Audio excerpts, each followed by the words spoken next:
नमस्कार मित्रांनो, पुरुषांनी तर स्त्रियांना इम्प्रेस करायलाच हवं, पण प्रत्येक वेळी गरजेचं नाही. अनेक स्त्रिया पुरुषांकडे तेव्हा आकर्षित होतात जेव्हा पुरुष इम्प्रेस करण्याचा कोणताही प्रयत्न करत नाहीत. नेहमी स्त्रियांच्या मागे लागणारे, त्यांना इम्प्रेस करण्यासाठी सतत काही ना काही करत असणारे पुरुष लाळघोटे समजले जातात. पण याविरुद्ध असणारे पुरुषांना जंटलमन समजले जाते आणि म्हणूनच अशा जंटलमन असणाऱ्या पुरुषाकडे स्त्री लवकर आकर्षित होते.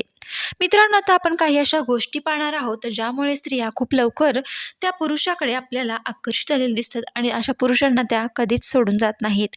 तर त्यांची ड्रेसिंग स्टाईल, पुरुषामधील कोणतीही गोष्ट स्त्रिया स्त्रिया सर्वाधिक जास्त नोटीस करतात तर ती त्यांची ड्रेसिंग स्टाईल असते.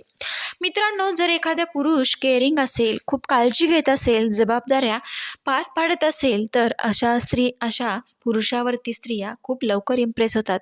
केअरिंग बॉयज, सगळ्याच मुलींना असे पुरुष आवडतात की त्यांना त्यांना त्यांचा भावनिक आधार त्याच्यामध्ये शोधत असतात आणि तो त्यांना त्या पुरुषाकडून मिळत असेल तर त्या पुरुषाला ती कधीही सोडून जात नाही. इतरांची काळजी करणे.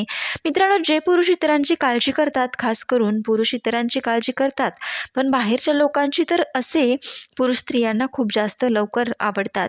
मित्रांनो, हे पुरुष मनाने खूप चांगले असत असा त्यांचा समज होतो आणि कोणत्याही मुलीला असाच दयाळू, प्रेमळ जोडीदार हवा असतो. त्यामुळे ती सतत इतरांची काळजी करणारे आणि शत्रूला सुद्धा वेळ पडली तर मदत करायला धावणारे, कोणी अपमान केला तर त्याच्याबद्दल जास्त राग मनात न ठेवणारे आणि वेळ प्रसंगी सर्वांना सहाय्य करणारे पुरुष सर्व स्त्रियांना खूप आवडतात. मित्रांनो, स्त्रीवरती तिचं कोणताही निर्णय घेण्याचा निर्णय तिच्यावर सोपवून द्या, तिला स्वातंत्र्य द्या.